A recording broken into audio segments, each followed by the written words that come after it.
Ayan, congratulations kay Beyonce dahil nga sa wakas ay may passport na nga po siya, At ibinahagi nga po ni Kalingap Edo na excited na ang kanyang wifey. Syempre nga po, no, number one ang mga supporters ng Team EDSI ang excited dahil nga sa tinagal-tagal nga po na um, nadi-disapprove or nadi-deny yung passport ni Beyonce nung pag-apply po niya ay sa wakas po talaga worth it, no, worth it ang lahat. Kasi sa DFA ay napaka strict po yan nila. So, gayon pa man, lahat ng mga pagod po nila ng magulang ni Beyonce, ni Edu at ang buong team ay nagbunga din po sa wakas. At sa wakas, pangarap ni Beyonce ay mapupuntahan niya na po. 'Di ba? Yun naman po, lahat naman po tayo ay may kanya-kanyang pangarap sa buhay.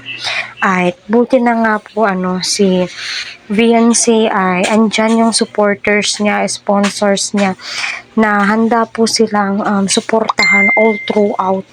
Lalong-lalo na sa mga pagpunta sa ibang bansa, pagtutour po nila, no, sa kalingap lang po nila ito na i-experience, 'di ba? Sana all na lamang po talaga.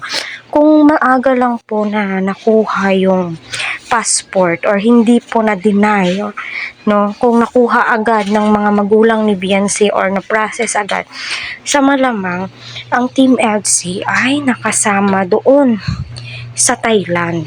Pero wait po tayo sa susunod.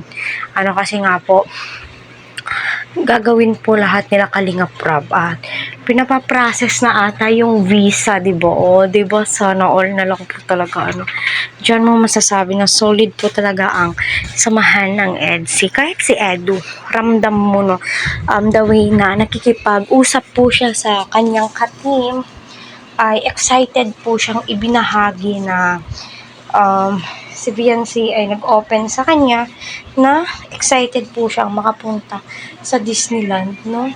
Lahat naman po tayo ay pangarap po talagang makapag-tour sa ibang bansa, ma-experience nga po iyan, di ba? So, mapapasana all na lang po talaga tayo.